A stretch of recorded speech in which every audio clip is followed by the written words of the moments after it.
नमस्कार, जोहार। धुमकुड़िया के प्लेटफॉर्म में आपका स्वागत है।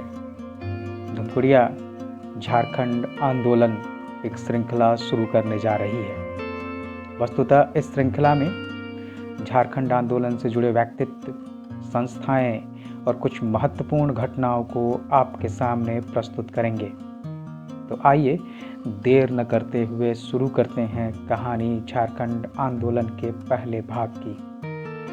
बात है 1941 में। श्री एम डी तिग्गा ने छोटा नागपुर करपुत्री नामक पुस्तक की रचना करके इसका प्रकाशन किया था।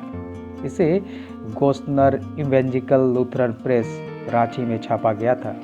इस पुस्तक में पृष्ठ 19 पर कहा गया है, आदिवासियों के आर्थिक और राजनीतिक पिछड़ेपन को देखते हुए 1898 में एक सभा स्थापित की गई थी। उसका मूल नाम छोटा नागपुर क्रिश्चियन एसोसिएशन था। धीरे धीरे ये संस्था विस्तार करती गई और बाद में छोटा नागपुर उन्नति समाज में बदल गया। और छोटा नागपुर उन्नति समाज ही झारखंड आंदोलन के सबसे पहला मंच माना जाता है। शुरुआती दौर के जो संस्थाएं रही हैं, उनका मुख्य केंद्र शिक्षित युवा वर्ग ही था। शिक्षित ईसाई वर्ग के युवकों की सहायता के लिए प्रारंभिक संस्थाओं का निर्माण किया गया था। इस कड़ी में सबसे पहला संस्थान क्रिश्चियन एसोसिएशन, या जैसे मिस्टर तिग्गा ने कहा था, छोटा नागपुर क्रिश्चियन एसोसिएशन, ये था। इसकी स्थापना 1898 में मिस्टर इक्का ने किया था और इसके मुख्य सदस्य लूथरन मिशन के ग्रेजुएट्स थे। 1919 में जब कैथोलिक्स ने इसे ज्वाइन किया तो इसका नाम क्रिश्चियन कॉलेज यूनियन हो गया। इसी तरह से एक और संस्था का निर्माण 7 अप्रैल 1912 को किया गया था। 7 अप्रैल 1912 को जर्मन मिशन के सदस्यों ने यह निश्चय किया कि अपने आधार पर ऐसा फंड निर्माण किया जाए जिससे शिक्षा को प्रोत्साहित किया जा सके। इसीलिए एक मीटिंग बैठी और उसमें पात्रस लकड़ा को अध्यक्ष और आनंद मसीह को सचिव चुना गया। इस तरह से मुंडा और उरांव शिक्षा सभा का गठन हुआ, या जिसे कहते हैं मुंडा एंड उरांव एजुकेशनल एसोसिएशन। इस संस्था ने रांची में एक बोर्डिंग हाउस का भी निर्माण किया, जिसका मुख्य उद्देश्य उरांव और मुंडा युवाओं में शिक्षा का प्रसार करना था।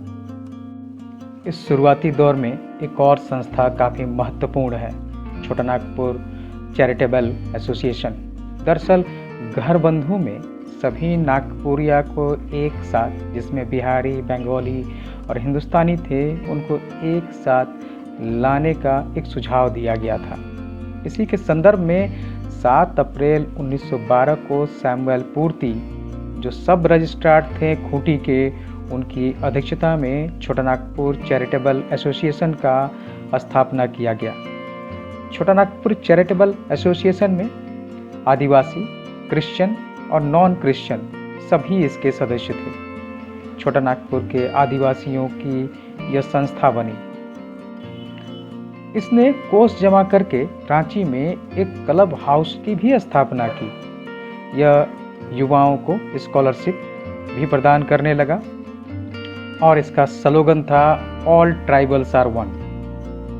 इसी बीच फादर हॉपमैन ने 1909 में छोटा Nagpur Catholic mission cooperative credit society Ranchi की स्थापना की।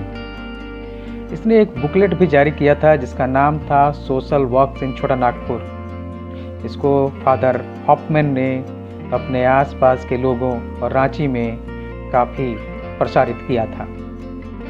दरअसल इस शुरुआती दौर को अगर देखें, जिनमें इन 3 संस्थाओं का निर्माण हुआ था, वो मुख्यतः शिक्षा पर केंद्रित थे और ईसाई युवकों और शिक्षित व्यक्तियों की सहायता के लिए इन्होंने चंदा जमा करना, उसके द्वारा युवकों को मैट्रिक के लिए स्कॉलरशिप देना या फिर समाज के शिक्षा के प्रसार के लिए कार्य करना, ये उनका मुख्य उद्देश्य रहा है।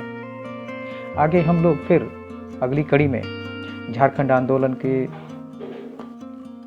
फादर जे बार्थोलम की कहानी को सुनेंगे। तब तक के लिए धन्यवाद।